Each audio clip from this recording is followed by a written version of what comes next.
Hello and welcome back to Sunless Sunday, where we sail the Sunless Sea with me, Bardon, and Lady Sakura.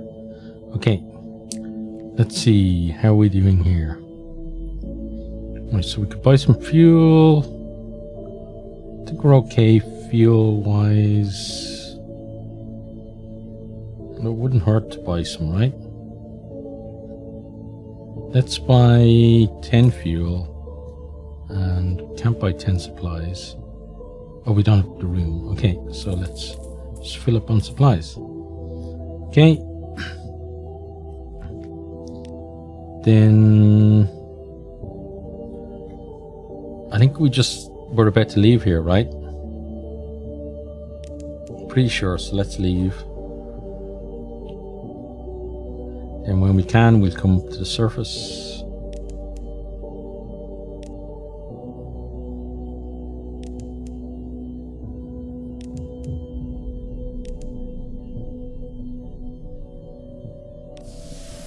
Here we go.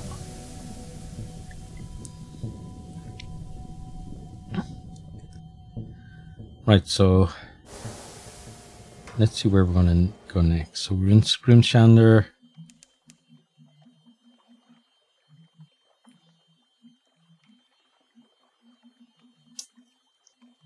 Where are we going, up or down, is the question.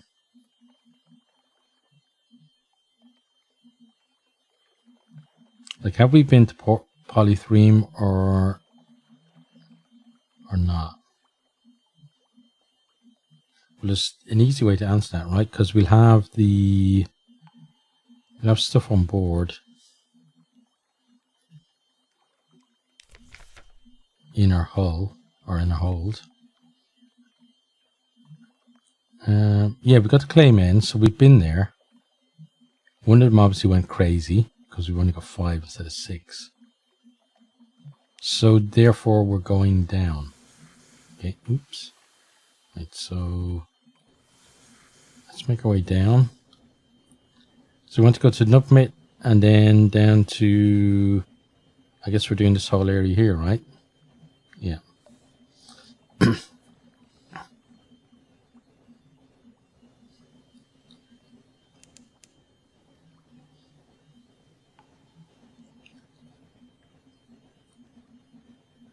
Okay, let's dock here.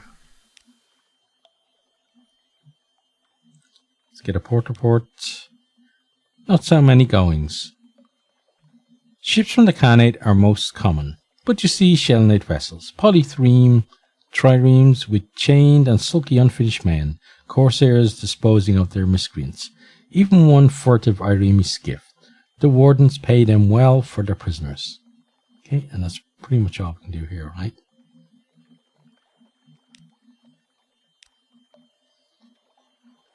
We could rescue a prisoner, but I don't see a need for it, so let's head off.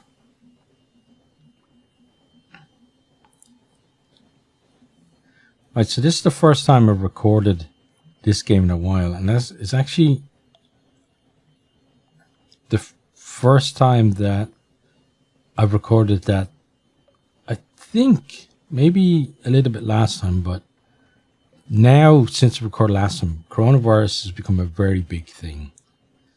So I'd just like to say to anybody who is watching, I hope you're looking after yourself and after those that you care about, and don't do anything silly, because I had a discussion about this with a friend of mine today, and we're just talking about there are people in the States who are going on spring break and thinking, aren't we great, and we're young, and therefore the restrictions don't really mean anything to us, because even if we get it, we'll be fine.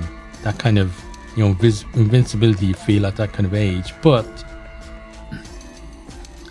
what if even one of those people were to catch it, and then their elderly grandmother or grandfather catches it from them, and then they die? Like, how bad would you feel if you were that person?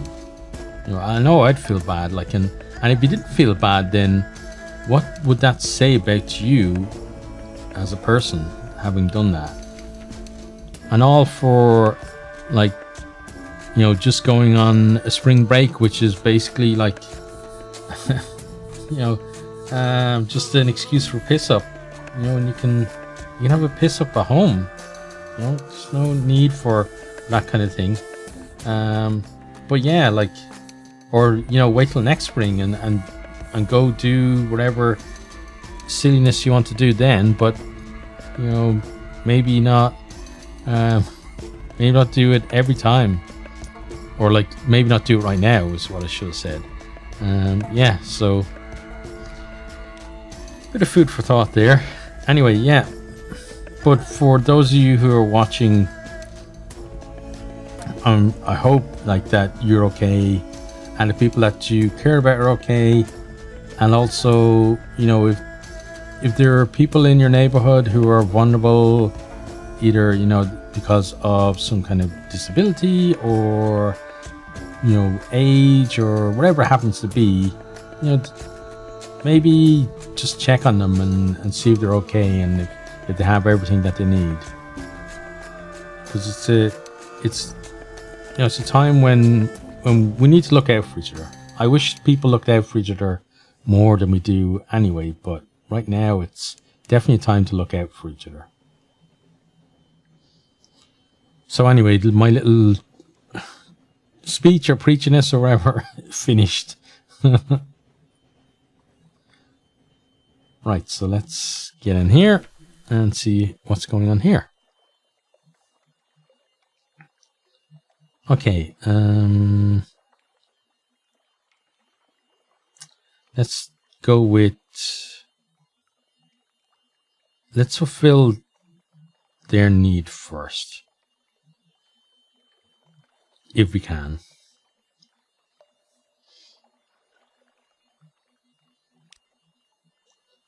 Okay, so they wanted a captivating treasure. We have 11 of them. Okay, so your agent has contacted the leopard, but the sons and daughters of the leopard are always hungry for treasures. Well, let's give them one of those. Satisfaction.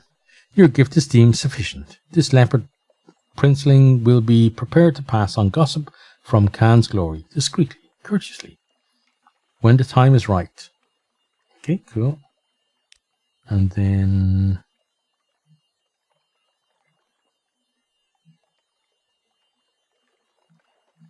seek intelligence, straightforward challenge.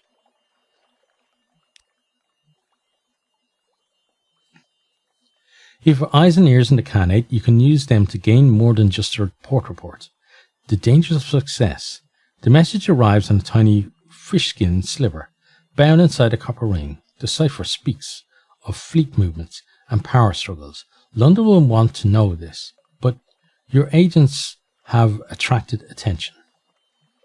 Okay, so we lose one network there. Okay, and we got a piece of vital intelligence.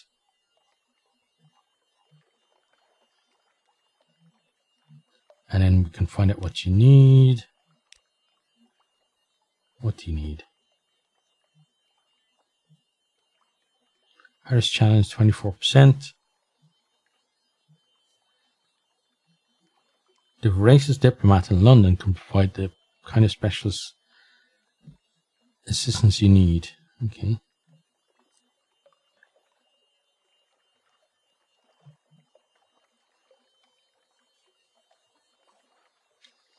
What's that one? Can't seek another opportunity.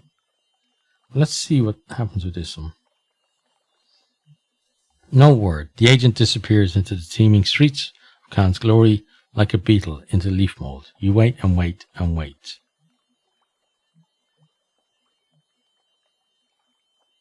Ooh. So now we don't have someone here, right? Now let's find out what they need this time. Your network needs something. Okay, so yeah, need another one of these. Let's give them that.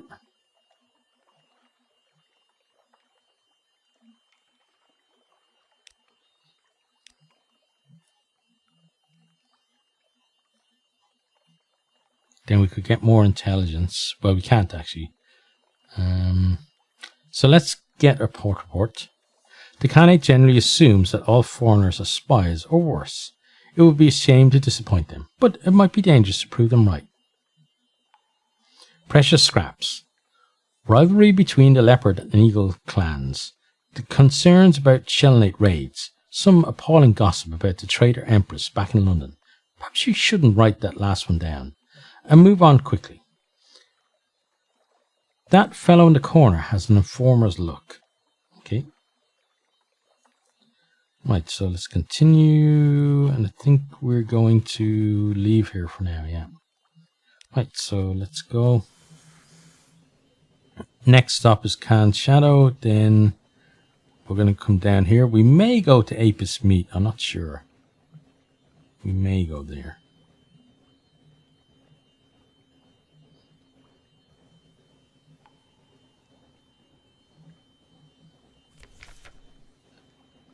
Okay, straightforward challenge.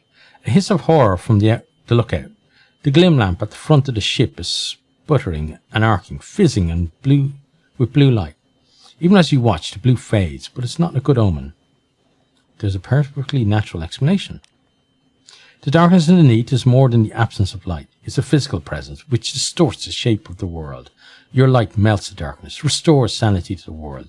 You explain some of this to your sailors. It's the first time they've heard it, but they seem slightly less nervous. Okay, good.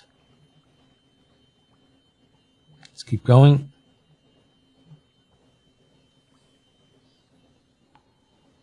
Yeah, so I met my friend today and we were chatting about a few different things, obviously, including the coronavirus, which I mentioned, which is kind of the topic on everybody's lips at the moment, I guess. But we're also talking about our current D&D campaign. So I'm the DM. It's my first time DMing, and he asked me last night, I told him we talk about a bit more today, whether I would be willing to extend the campaign beyond where it is, because the idea, when I started DMing, the idea was that I would DM for maybe 5 or 6 sessions, just as a kind of a stopgap between one long campaign finishing and another long campaign starting. So that's kind of the way we've been doing it at the moment.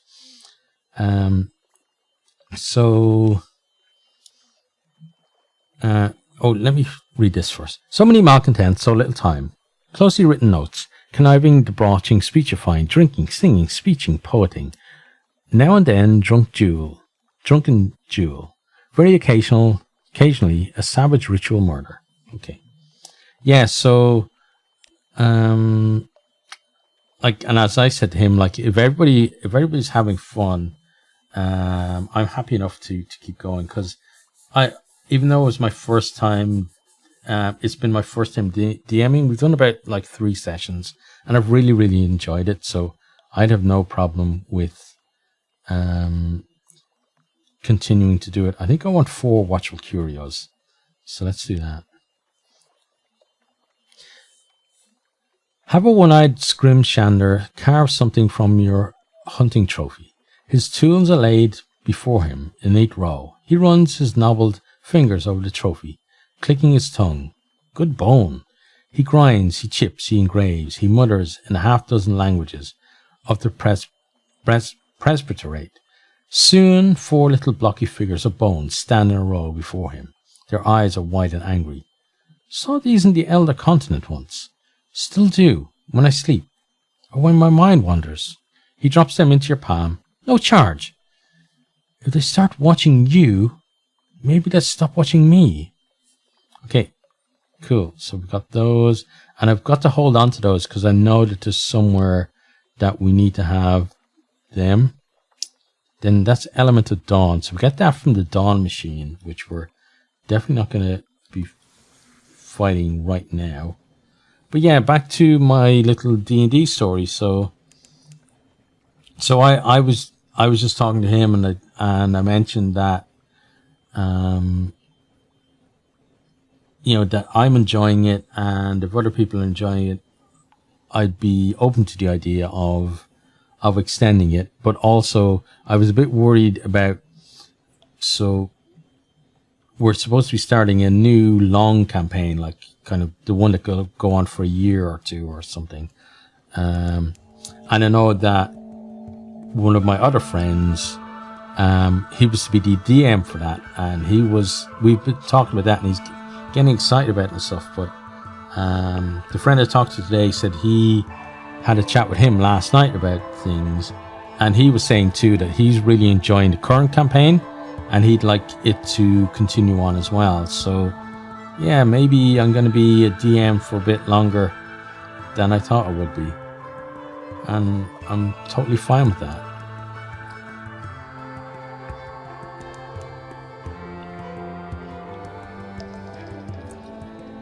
But yeah, so like our current campaign it's set on an island, and the guys just kind of woke up on a beach, and there was the remnants of a battle there, and they all had these collars on them. And then there was an NPC there who had a collar on as well, and the NPC at the start takes off the collar and the head explodes. And now the guys have been going for a while, so they had no equipment or anything. They basically had loincloths on when they started, and now they got themselves geared up, and they had no memory, but over the course of playing, they've been getting their memory back little by little, and kind of getting a bit more focus, remembering what was the purpose. What was their main quest that they were on, and that kind of things. And then players have given me that, and I've weaved that into the overall story. So yeah, I've been enjoying it, and I'm glad they're enjoying it too. But let's see what we've got here at the Mangrove College. Okay, so let's get a port report first. Sages, scholars, philosophers, naturalists, poets, dreamers, here to pursue their rarefied ideals in a land of muddy fecundity. All should be well. The thinkers of the Mangrove College continue their untroubled and sedentary existence. New schools of philosophy are born and die like bubbles. Extraordinary poetries are written in water. The occasional retired pirate tries and fails to get invited to salons. Almost every time I say saloons, I think when we do that. Right, so we got that. Let's pick up a passenger. The Mangrove College is named for its scholars and philosophers. They have long abandoned civilized comforts for the life of the mind. Sometimes they want those civilized comforts back. A checkered character. The principals. Poor Cecil. Black and white and silver. Please, take me there. Sooner, later, it doesn't matter. I know how complex the moves can be. Okay. And then I think we're going to be okay, so let's gather some supplies. You don't have time to stop and rest, but you can gather plenty of supplies. The college members will grumble, but there's enough to go around. A rush of purple. Your crew returns sooner than you expected. One is nursing a badly bitten arm. Another bleeds from a scalp wound. A third is missing altogether. Swarmed by blemigans, Captain, a survivor tells you. Shivering. Never saw the little monsters coming. Okay. Certainly an interesting way to go. Okay, so I think that's where we're going to end that one. So I hope you've enjoyed. I hope to see you next time. Goodbye.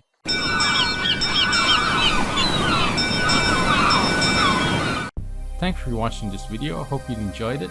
If you did, maybe you'll hit the subscribe button there on the right and check out some other videos here on the left.